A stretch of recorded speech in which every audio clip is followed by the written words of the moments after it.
to welcome you all here today. My name is Barbara Spring, and I am chair of the YCS Board of Directors. And this is just such an exciting day for us, 25 years. I just can hardly believe it.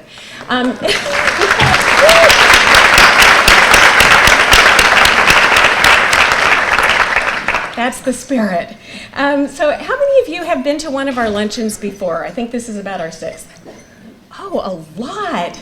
Welcome back. I'm so glad to see you all. So typically our luncheons have been had a very specific subject matter, more educational in nature, and we've kind of wrapped around what we've heard from our guest speaker around what youth community service does. Well, today it's completely different. We are unabashedly shining the spotlight on youth community service. Seemed appropriate for 25 years. It's hard to imagine it's been 25 years, but we believe, some great stories to tell, and we're really excited about sharing them with you. From our founders' visions and aspirations to how they have turned 25 years of changing lives through service for our youth and our community. Pretty exciting, and I think worth celebrating. And I can't think of a better person to narrate this story for us than our friend and County Supervisor, S. Joseph Simidian.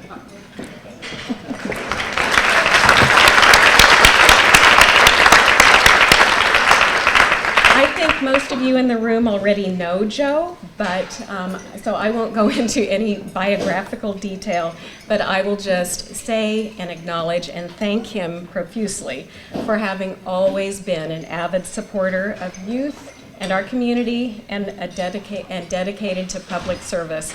You know, I've known Joe for longer than YCS has been around, when I was the PTA council president and he was on the school board.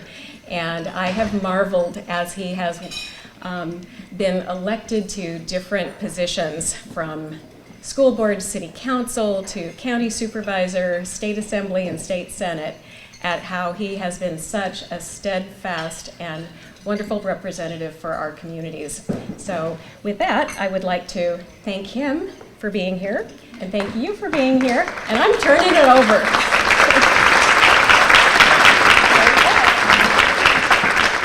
Well, thank you all very much. Thank you for being here. Let me add my thanks and welcome to Barb's. Let me say first, I think you're a very mature group for 25. You show a lot of wisdom and a lot of commitment. And I want to begin by recognizing some of the folks who've been key to the partnerships that YCS has forged over the years, and those are our elected officials from the surrounding communities. And I want to particularly call out our mayors, Donna Rutherford from East Palo Alto and Pat Burt from Palo Alto. If you would stand and let people recognize their presence.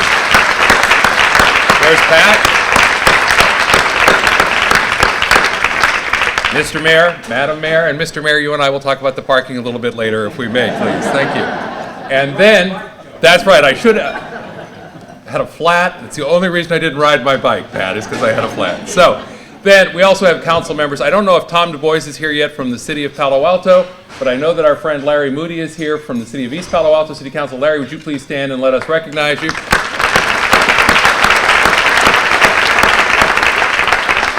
And a little personal privilege here. The last time I was in a room with Larry, we gave each other a great big hug, hadn't seen each other for a while. I went up to introduce the elected officials and promptly forgot Larry Moody, council member from East Palo Alto. So, would you please join me in welcoming East Palo Alto City Councilman Larry Moody. Larry, would you stand, please?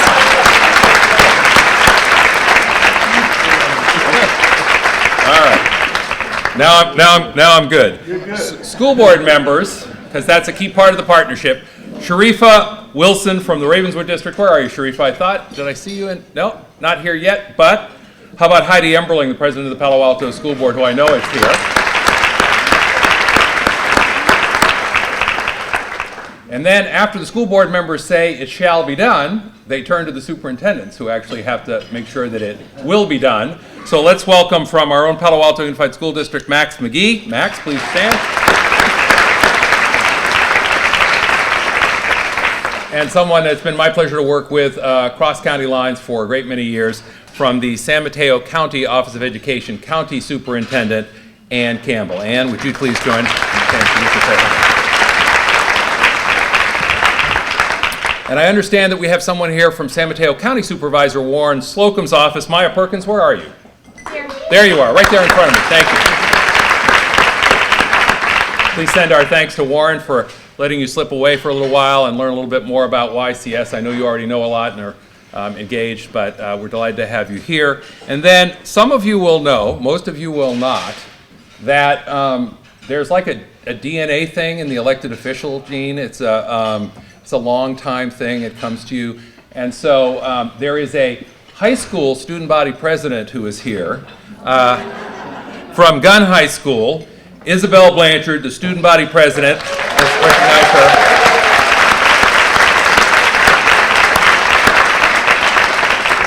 And Isabel, the fact that I was the student body president at Palo Alto High School did not deter me from recognizing the student body president from Gunn High School. I just want to point that out. Should tell you that back in my day, my last official act as student body president was to abolish student body government at Palo Alto High. So, not trying to plant a thought there, Isabel, I'm just letting you know that there was a little bit of history there. So, Barb mentioned the 25th anniversary, the 25th birthday, and this is really fun for me because, you know, whether it's as a community volunteer, a parent, a teacher, a city staffer, an elected official, when you do what you think and hope is good work, you never know if the seeds you're planted are really going to grow to fruition. And I remember very well in my last year on the Palo Alto School Board in 1991, working with then Superintendent Jim Brown, there was a conversation about could we find some space in the PTA office just down the hall.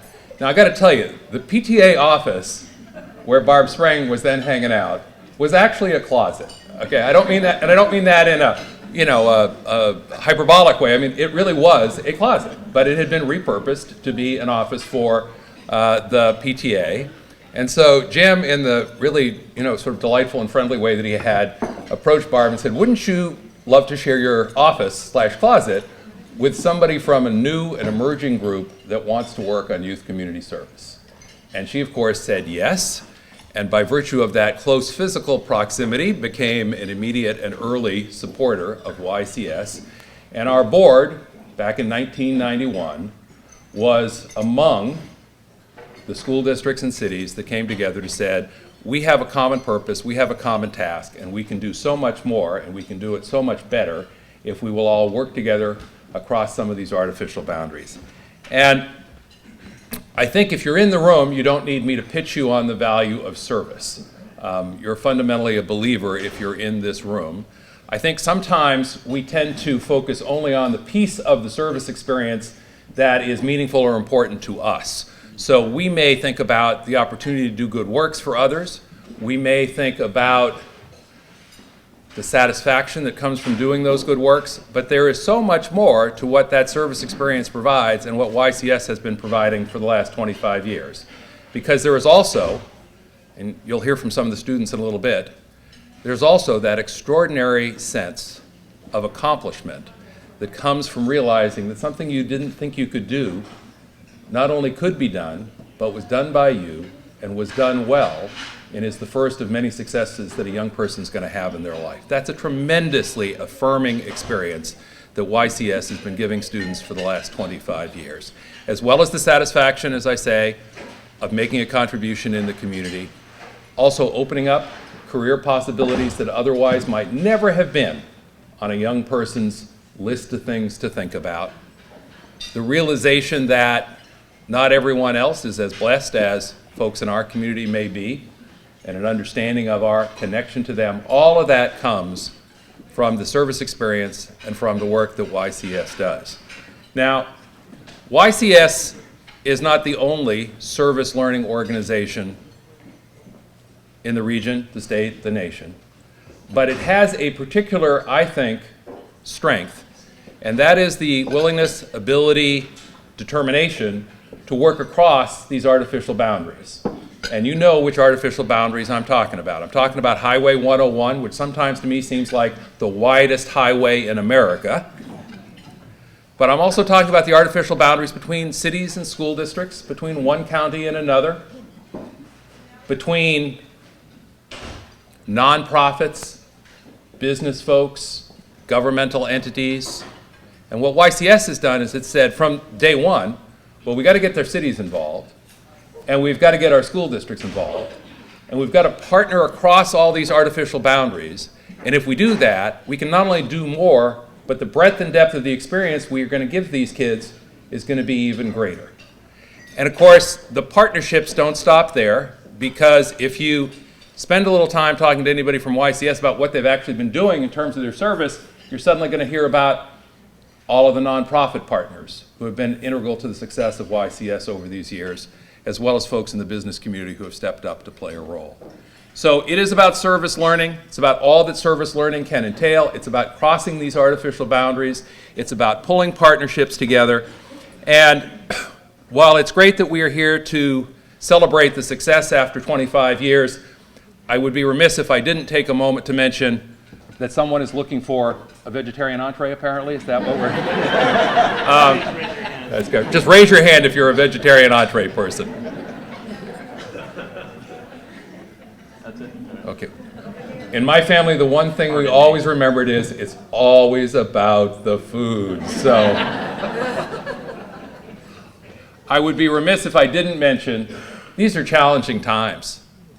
You just have to turn on the television set, listen to some of the debate and the dialogue, and I won't go any farther than that. You can all fill in the blanks for yourselves on that one. But if you have a moment of despair from what you see on the television or what you read in the newspaper, think about YCS. Think about what it has done already over the last 25 years, and think about what it can continue to do if we can propel YCS to a second quarter century. If there's another 25 years of helping young people realize what their potential is, what the value of service is, the contributions that they can make, then it seems to me, no matter how much we may despair at any given moment, we have some real reason to hope and to be hopeful that with YCS continuing to be in the mix, we're going to turn out generation after generation after generation of young adults with good values, a commitment to public service, and a determination to make the place that they live and work even better day after day after day. So we're here to celebrate, but we're also here to remember that this is something that cannot be sustained without our continued support. I will come back a little later in the program and be a little less oblique about that. But I want it to turn around in your minds as you listen to some of the folks who are here who are going to share their take on YCS and its first 25 years. Now, the challenge was we were told you don't have 25 years to hear the 25-year story.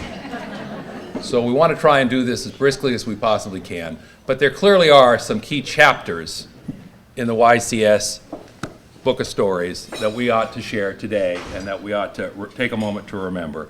So the very first one that I want to share with you or have someone share with you is the very early days of YCS.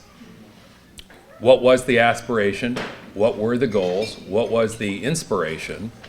And the best person I can think of to tell us a little bit about that is Catherine Milton, who was both a co-founder of ACS and one of those early dreamers. Catherine, would you please come on up and tell us about those first days of YCS? Catherine Milton, thank you.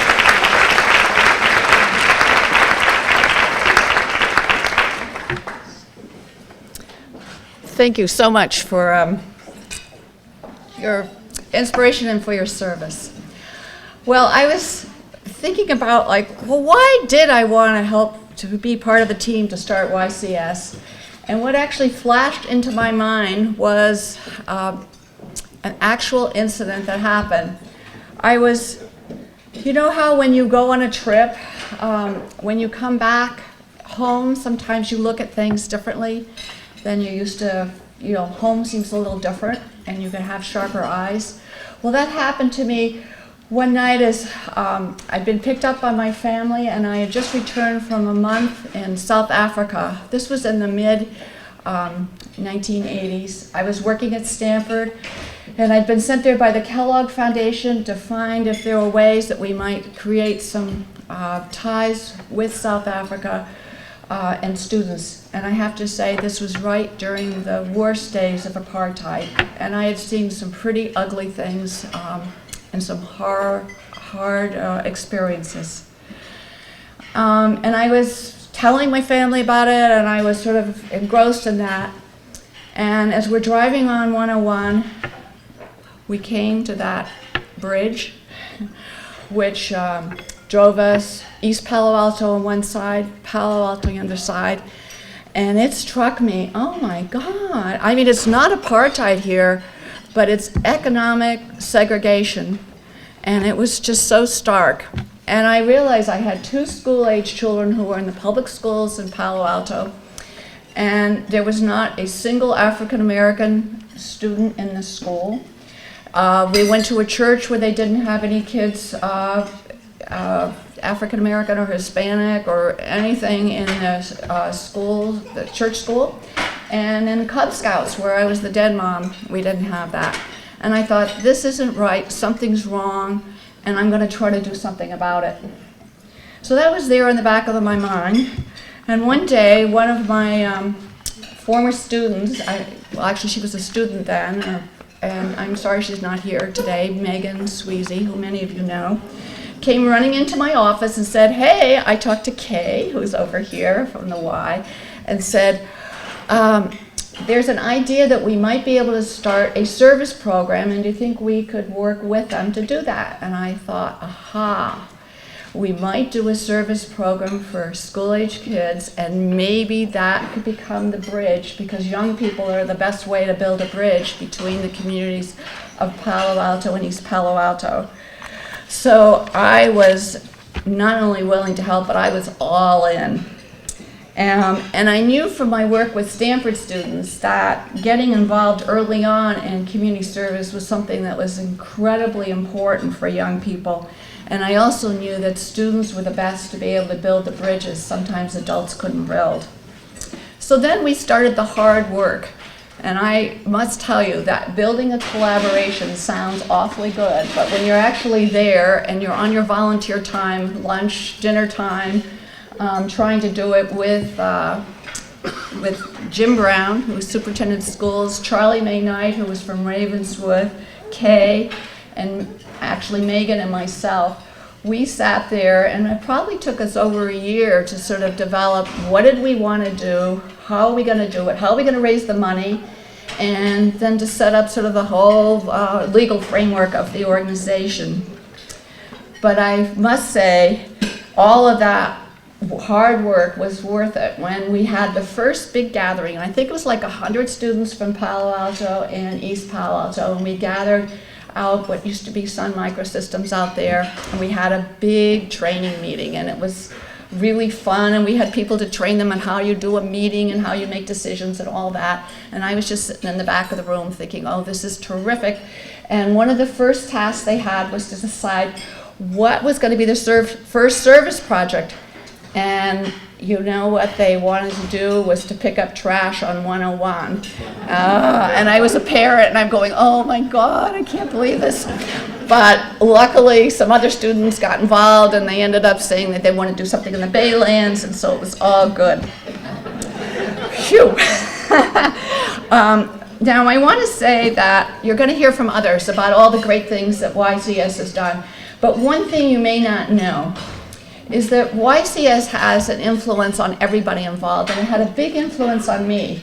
And I ended up leaving my position at Stanford in the early 90s to go back to Washington, where I headed up the federal agency that was the first agency to plan and launch AmeriCorps, which is like national service. So that's what I did. And I also launched a program called Learn and Serve, which gave out hundreds of millions of dollars for youth service programs across the country.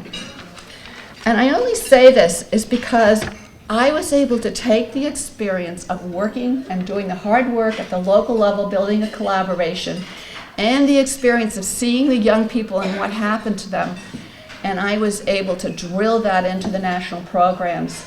And so we were able to fund literally millions and millions of dollars for programs, particularly for youth in the middle school years and high school years. And I became like a broken record because there were so many times that I had to encourage and force those to become part of the funding package. And it's hard to really to measure this national impact, but you should take pride, everyone in this room should take pride to know that the work you did not only made a difference here and in the lives of the people here, but you really helped flourish so that hundreds of thousands of other young people could get involved across the country. And I'd say that's something to be really proud of. Congratulations.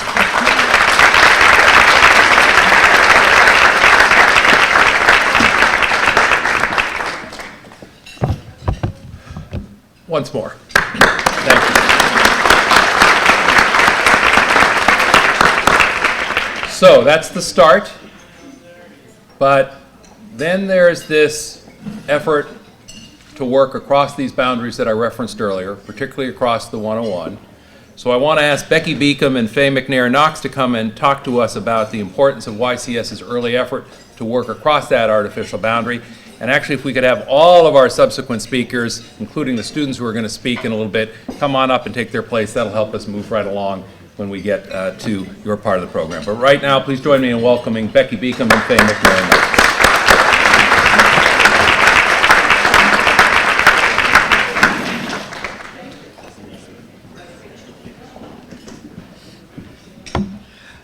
Good afternoon. Good afternoon. Okay, don't make me take the mic off. And it's a pleasure to be here on this auspicious occasion, and I want to first say congratulations to Youth Community Service for 25 years of service, an excellent track record of bringing our communities together. It's an honor to be a part of this program. Since I'm supposed to represent East Palo Alto, I first need to share with you that I'm compelled to say this is African American History Month, okay?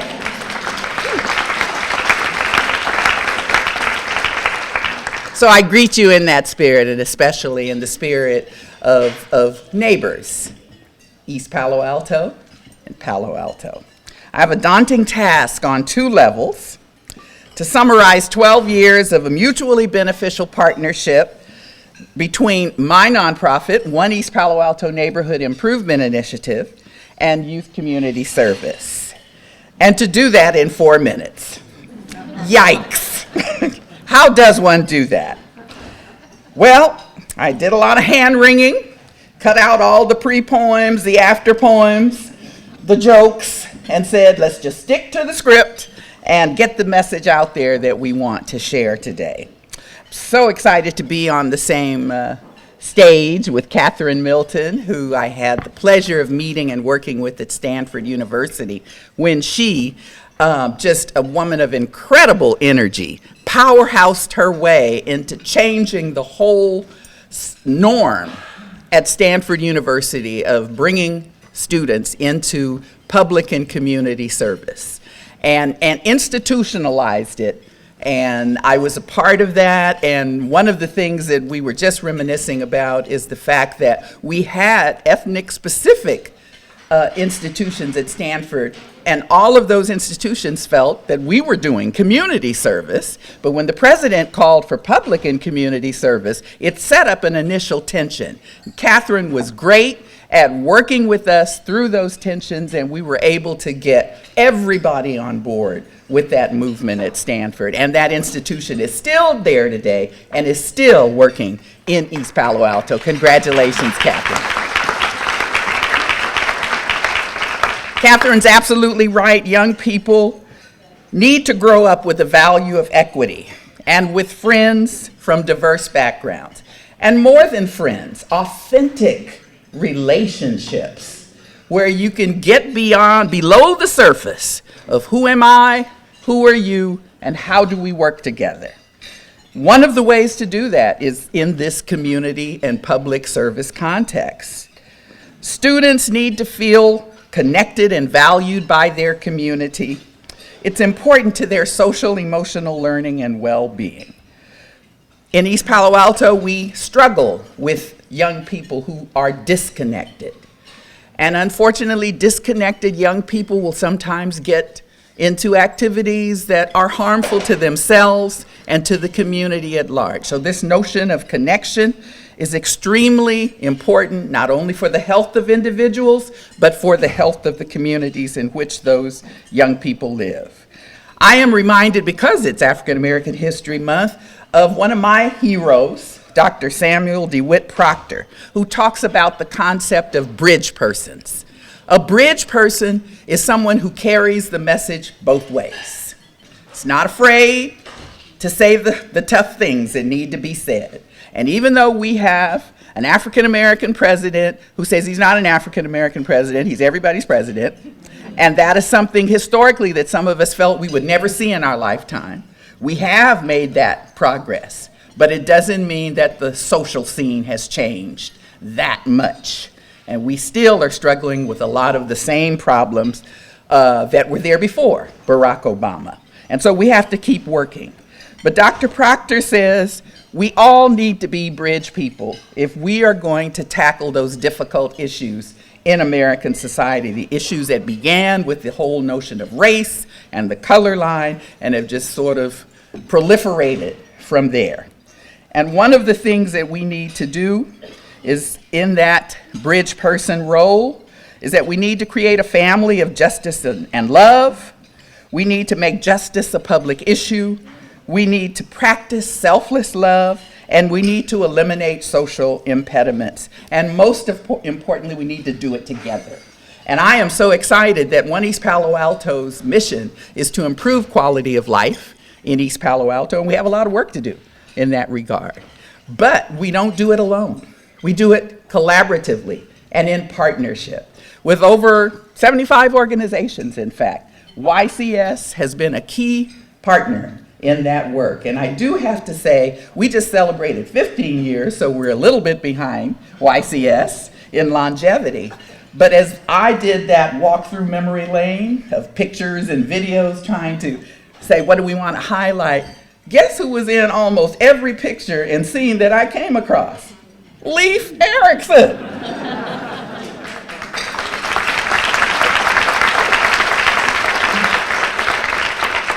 And so in the spirit of African American History Month, I need to ask, is he the spook who sat by the door? Those of you who have, never mind. Leif has been there. And I love Leif because he just sort of eased his way into East Palo Alto, got to know the lay of the land, got to know community leaders, and just became a part of the work and a part of the network and the connections.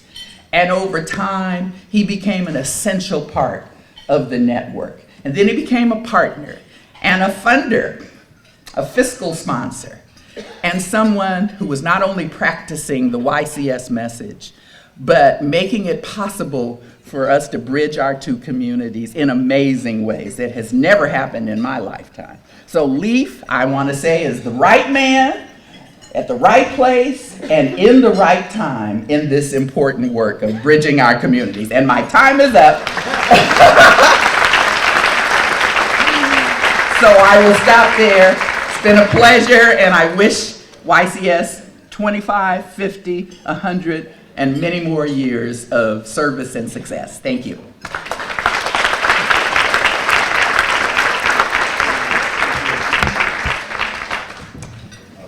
Well, good afternoon to all of you too. My name is Becky Beacom, and I want to add my congratulations to Youth Community Service for this very special day, and to thank them for the opportunity to add my voice and reflections as we celebrate their anniversary, and especially as we celebrate the critical role of connections and of being in community with each other, working, learning, and serving together. I'm here to share and briefly and try to convey the indelible impact and enduring lessons of growing up in a special place and time, near the bridge that connects East Palo Alto, Menlo Park, and Palo Alto. And some of what I'm going to say is really from the perspective of being a child. So these are childhood memories. The space was Whiskey Gulch, which some people call it. I called those neighbors. Ravenswood schools, both elementary and high school. In fact, I'm going to bring this out because it gives me great inspiration. I just received this recently, and it's very, very special to me. The time was the 1960s, and the memories are rich as my school brought children together from east and west of all colors and backgrounds, bringing two communities into one school community. Many of my friends were from first or second generation immigrant families, either with a parent or a grandparent who spoke a different language, including my own, which was probably the most tough because she was from Scotland. But I had many, many friends who were Italian American, Spanish speaking, Mexican American, Japanese, again, all first generation, as well as my student colleagues, both from Menlo Park and East Palo Alto. So you can imagine what the benefits were of growing up in an environment like that, filled with many cultures, friends, and food, great food. And also, I think one of the things that I really want to emphasize today is the role of schools in community. And ours was, my family, my mother was a single parent, and she taught at Ravenswood High School. So my elementary school and my family life was constantly moving over that bridge.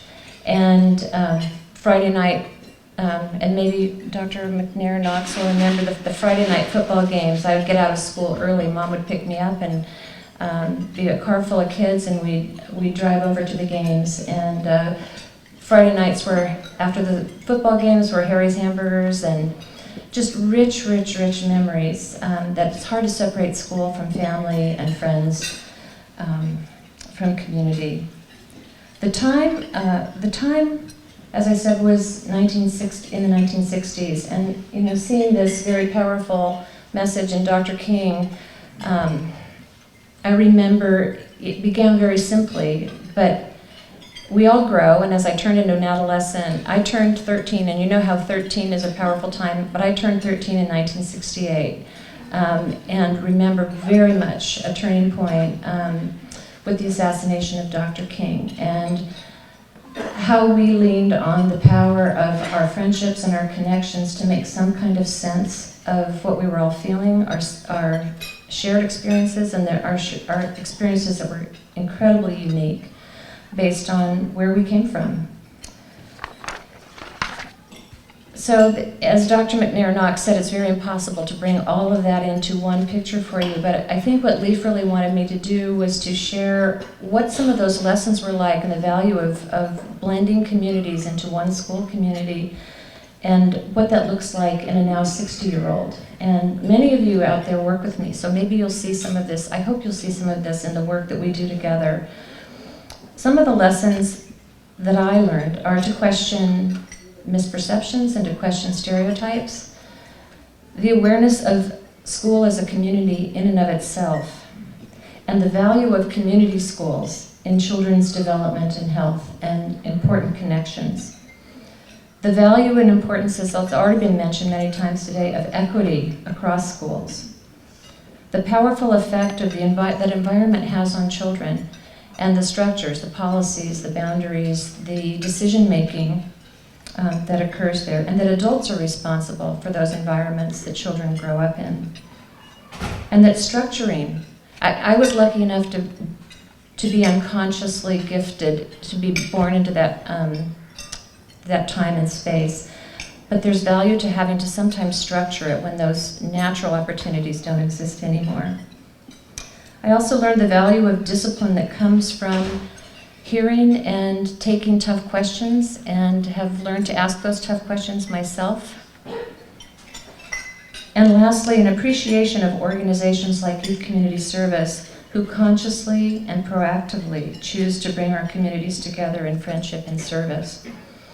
And this process of reflecting for today has also provided me with a lesson that this has been an opportunity to reflect and realize that it's not enough to appreciate those gifts and those memories, but the importance of giving back and keeping those connections alive through service and working together. So I want to thank you again, Lee, for giving me this opportunity to reflect and to share my appreciation for what you do, what all of you do, and go Trojans.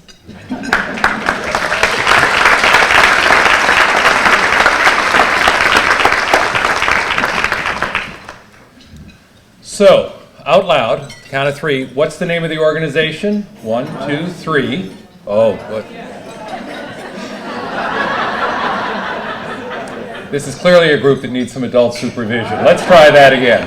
1, 2, 3. Youth Community Services. Youth Community Services. So, you haven't heard from the younger voices yet. And one of the things that I admire and respect about Youth Community Services is that it really is not only for, but about the young people in the organization. Some of you I know work with youth organizations that seem to be all about the grown-ups in the room. YCS never has been that way, never will be that way. It is not only for, but always about youth community service. So let me ask Kala Mehta to come up and share with us, I think through the wonders of modern technology, some youth voices that can share on a very first-hand basis the good work of YCS over the years, our alumni. Kala?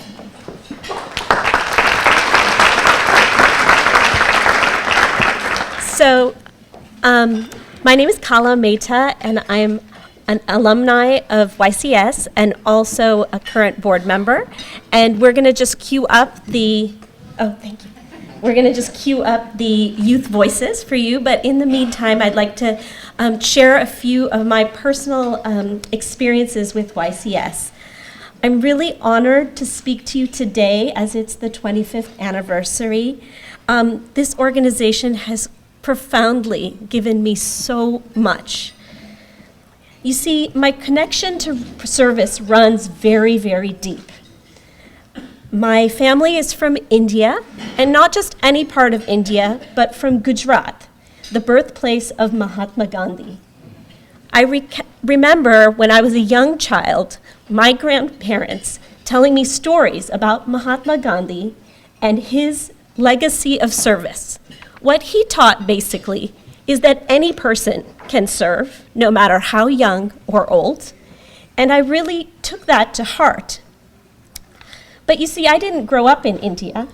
I actually grew up here, but I knew that behind me was this strong legacy of service. In fact, every person in my family, my great-grandparents, my grandparents, and my parents chose to serve in some way or another, including my father, who's sitting here in the audience. And for that, I'm very proud and very grateful.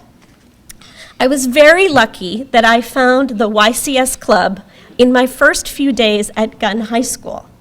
And the way it happened is that it was the late 80s. It was the era of high hair. Do you remember that? New wave, punk, preppy, people with mohawks. Remember that? Okay. The backdrop was the Cold War, Reaganomics, and Madonna.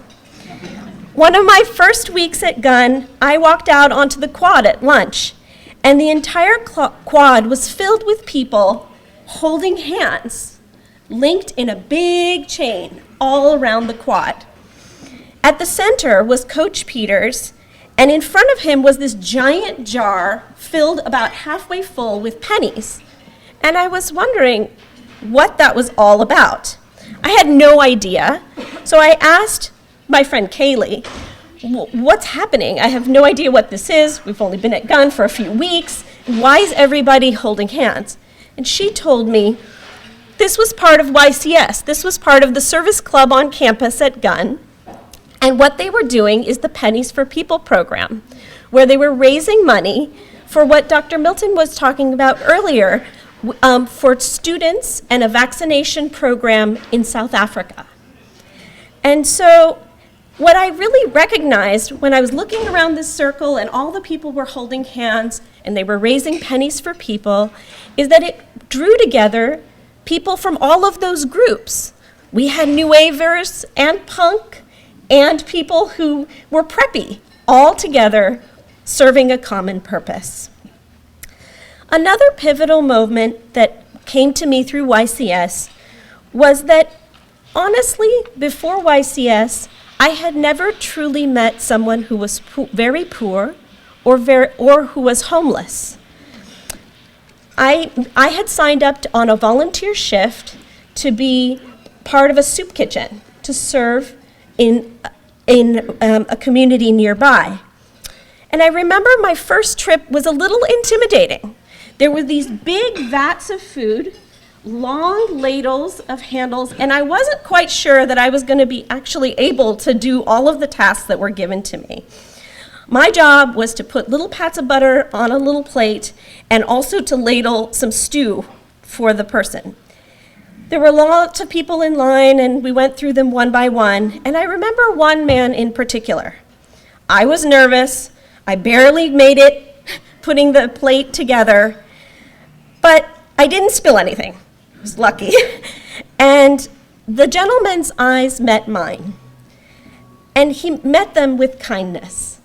This really opened my heart. I realized in that singular moment that there was a world far beyond me, my little bubble in Palo Alto, and that has truly shaped my life. It is from that view that I chose to pursue a career in public health, and I realized that it really is what YCS is doing today for so many young people, changing their lives. I guess for me, this quote by Mahatma Gandhi really rings true. The best way to find yourself is to lose yourself in the service of others. Thank you, and with that, we'll get the next.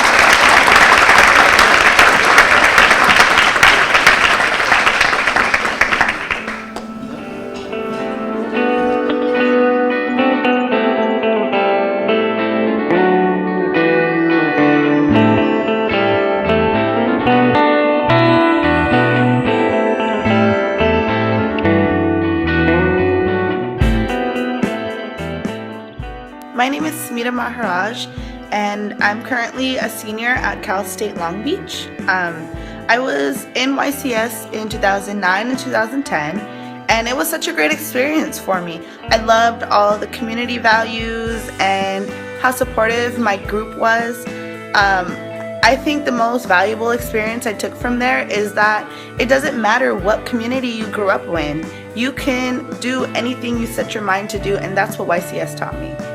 A way to step back from my life and look at the bigger picture and help others about something that I would want to help them with. I do service because it makes me happy to know that other people are better off, and it also provides me with a growing experience to see how much I can give myself and my time to other people to help grow. I do service because I love interacting with all sorts of people. When I first think about meaningful service, it's hard for me to think of service that isn't meaningful. When I think about my time with YCS, I just smile, and I just remember having a great time out in the community at Cesar Chavez and working with the kids and with the other volunteers and my co-workers. And I remember when I first started with YCS in the 7th grade, and my mentor in that program, her name was Marisa, and she just taught me about working and doing for other people and how everything isn't about me. And I really learned how that quote from Martin Luther King Jr., everybody can be great because everybody can serve, and they ingrained that in us. And I just learned I'm great because I can serve. So I know that's why YCS is great and why Youth Community Service has been around for so long. From this program, I didn't expect to learn that community service can be fun. You really get to interact with people. Well, I've learned that I'm different than other people, but because other kids, they stay home and play video games, but I'm actually out helping the community. Friendships that I've made here, I've never expected them to be this amazing. I'm going to middle school, so there's a lot more people going to the same school as me, so I'm already building connections here and friendships and strong bonds, which I find really fun.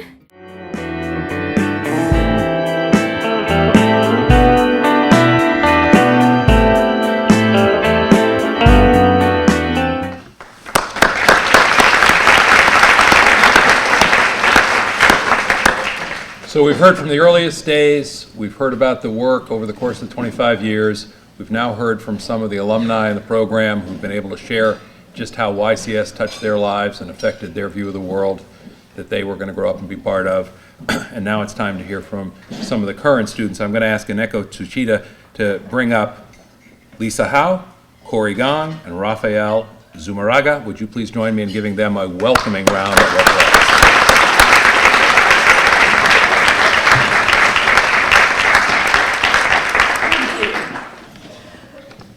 Good afternoon, everyone. Big microphone. Let me find a bit first. I'm Eneko Tsuchida, Program Director of Shin-Yo-en Foundation. Shin-Yo-en Foundation is a philanthropic arm of the Shin-Yo-en Buddhist Order, whose head temple, USA head temple, is located in Redwood City. We are committed to supporting community organizations and educational institutions that engage youth in meaningful acts of service. And like YCS, we have been promoting youth leadership in service to work towards creating a more harmonious world. One of the delights of my job is hearing directly from students who are impacted by our support. A few years ago, I invited a YCS high school student who attended our annual retreat. His father from East Palo Alto, hint hint Larry, and Leif Erickson to our board of directors meeting.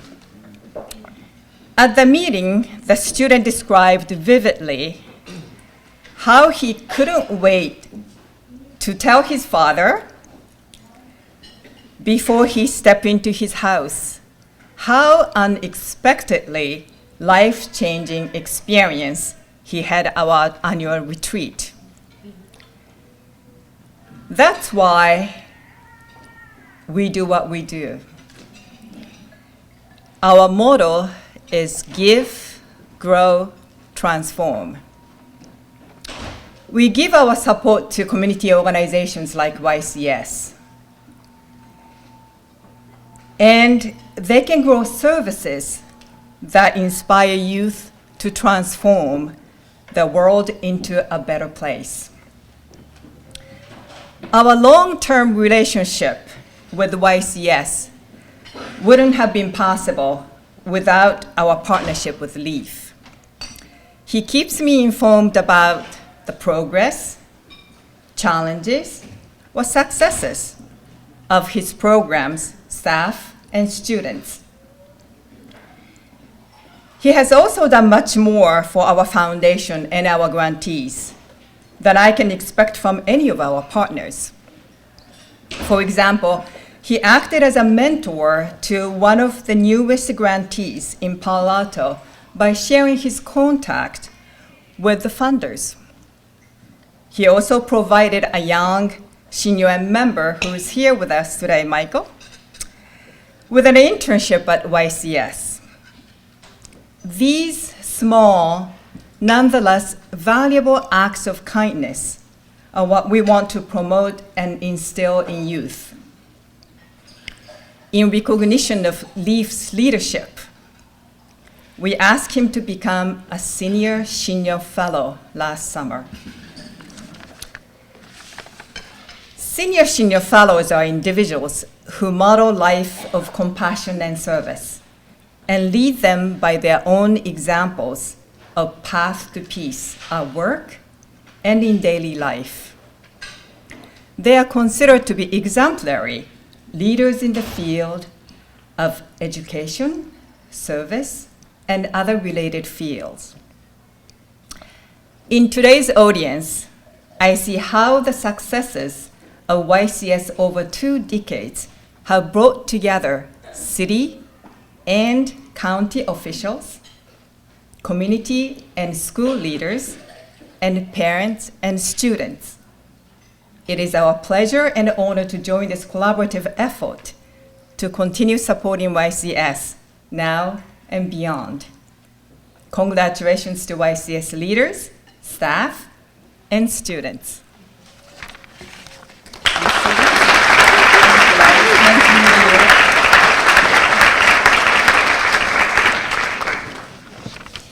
Hello everyone, my name is Lisa Howe and I'm one of GUN's YCS Interact presidents for this year. Although I was born and raised in Palo Alto, I've always had difficulty identifying as a Palo Alton. Maybe I went to Hoover Elementary School and participated in a bunch of city activities, but I never truly felt like I belonged. Maybe it was because I was young and couldn't really identify with anything, or maybe it's because I was too hard on myself and never really felt like I fit into the world-shaping population that Palo Alto is so nationally known for. Or, more likely, a combination of both. After I joined YCS my freshman year, I started participating in service all over Palo Alto. I got to discover parts about Palo Alto and Stanford that I never knew before and work with all types of organizations and people. I truly believe that the fastest way to bond with someone is to work with them on a project whose purpose is to help someone else. After learning more and becoming more involved, I finally feel connected to my community. But not only does service help me feel connected, it also helps me cope with depressive moods and thoughts. Whenever I start to get down on myself or relapse into a dangerous place, I try to go out and help someone. Succeeding and improving someone else's day reminds me that I can make a difference. And through service, I do make a difference. It reminds me that my life does have purpose and the things I do matter.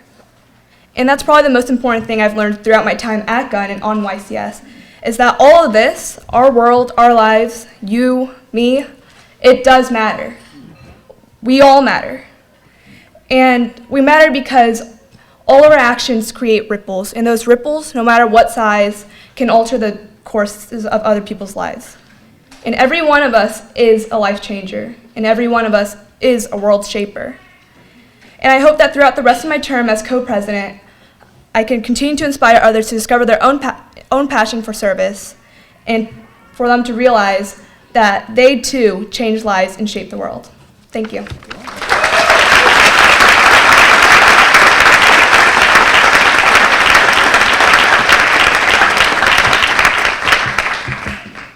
Hello everyone, I'm Corey Gong and I'm a senior at GUN High School. I am one of 2 of the co-leaders for the YCS service trip this year, and we will be going to Tijuana, Mexico. Now, you may be wondering, like, how come Tijuana, or how I even got involved in this? Well, basically, very short background is that throughout middle school I attended Summer of Service, and that was mostly just parents telling me to go do service because, you know, everyone else was doing it or something, but really, that's when it hit me that it was something that I should continue through high school. And so then I joined GUN YCS Interact. And it was the best choice of my life. And even better was junior year when I got accepted to go to Guatemala on a service trip. And so before I tell that story, let me just ask a quick question. Does anyone in here know what a number 2 Dixon Ticonderoga is? Besides teachers, or, you know, like, I mean, I'm just asking everyone, but I honestly had no idea. So in Guatemala, we were tasked with laying a concrete floor and also painting a classroom, and that was all just physical labor kind of things. But the one thing that left my mind puzzled was when I gave a boy a number 2 Dixon Ticonderoga pencil. It was so, I don't know, it was so hard to put into words, and like writing the speech was really hard for me, but his face just lit up to the point where I could not compare it to anything else. I've seen kids get Legos for Christmas. I got my iPhone and I wasn't as happy as this one child who got a pencil. And so that just left me really puzzled, and that by far was the most meaningful part of the trip for me. And so this upcoming spring break, going to Tijuana with 18 other students, I hope that the students that are going with us, I hope that they learn that you could have everything in the world, but you're still going to be missing something. You could have an iPhone, you could have a family, a stable income, but there's always something that could be better or worse, something more complex or simpler, or just you could just have something that is more meaningful than what you already have. And so I think that, well, I speak for myself, but I think that we need more of those, complex or simple interactions or events in life, such as just giving a pencil to someone, which was definitely life-changing for me. And so that night when I got back to the room I was staying at, I couldn't really write anything in my journal, and I hit a blank wall. So all I wrote was simply, number 2, Dixon Ticonderoga. Thank you.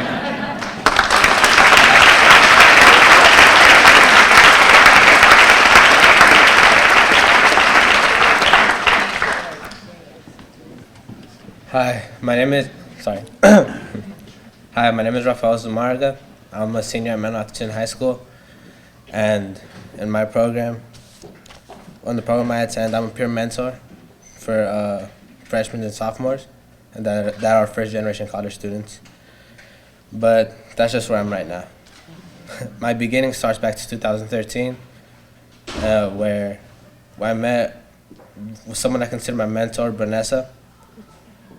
And they taught me leadership skills I didn't know that helped me become a better leader.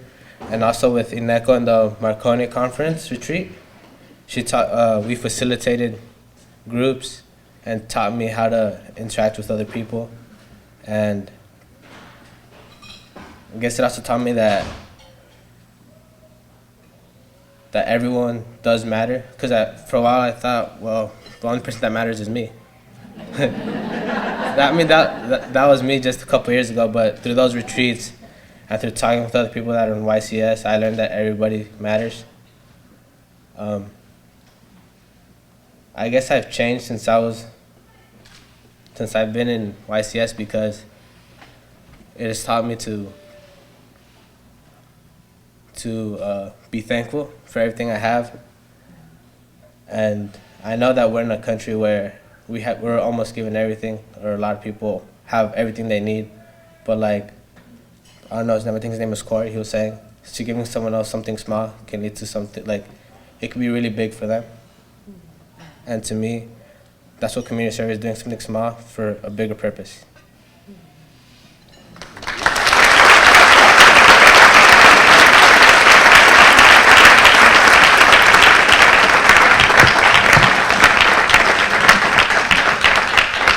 Heard from the students, the alumni, the founders, the funders, the folks who followed through over the course of the 25 years.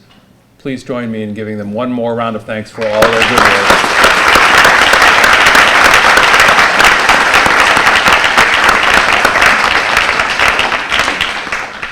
We have heard how mentors and moments and experiences can change lives, set young people off in new directions.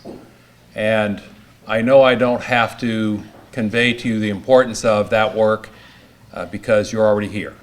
And I know how much you value, respect, and appreciate the work of YCS. At one level, it's so easy when you listen to these stories to think YCS will always be here, will always be able to do this good work. But as you also heard, it only happened because all the good work that so many of you in this room were able to do over the last 25 years. For all the help, whether it was a small check or a large one, whether it was your expertise, your talent, your time. But if we value the literally life-changing work that YCS does, then we have to find a way to make sure that we're all here again 25 years from now, and I do hope you'll invite me back, and that we can then brag on the good works of YCS over 25, now 50 years when we come back. And that will only happen if each one of us does what we can. Thank you again for being here. Thank you for including me. Thank you for letting me remember how what seems like a small accommodation 25 years ago could grow into something this extraordinary and this noteworthy.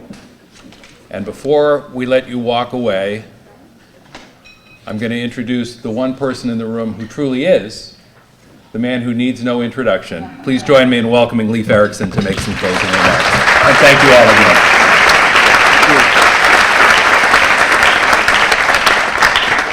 I'm going to be very short because we're running long and you're being generous with your time, but I have to thank Supervisor Joe Simitian for his time with us this morning.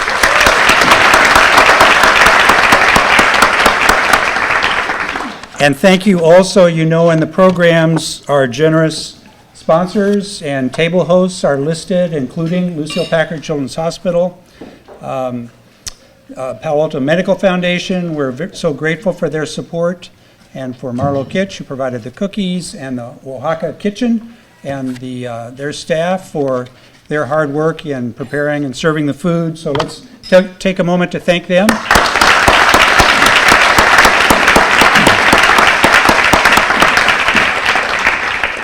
Two words came to me as I listened to these very powerful and reflective and thoughtful messages. And those words are legacy, and stewardship. And what an honor it is for those of us on the staff who've been with the organization for a number of years to have this honor of taking care of this legacy and serving as stewards for these stories and these young people. And what's particularly moving are the young people who grow up and come back and share their stories with the younger ones now, and some even on our staff. So that's particularly powerful. And what magic in the original vision, the original dream, that 25 years, the heart is there and the authenticity was there in the original dream and vision, that it's still alive, and that this community, that all of the surrounding communities have embraced it and carried it on. So legacy and stewardship are what I would leave with you as final words. And the message to our students is stay connected so you can stay healthy. And that's true about Youth Community Service as an organization as well. We want to stay connected so that we will stay healthy for another 25 years. So I particularly want to thank our board members and for our board chair, Barbara Spring, for designing this beautiful event and for all of their efforts. So you may have noticed the new website and the new logo. And you notice looking at the logo on your materials that there's a hand there. And we showed this to the kids and they said, oh, it looks like, give me five, like this. So, if we have a media center is going to be broadcasting this and we have photographers in the room, I would invite all of you that support YCS to show the new logo, to raise your hand and show us this 5. That's the new logo, and I promise there's no auction cards or anything. You're not signing up for anything you don't want to do.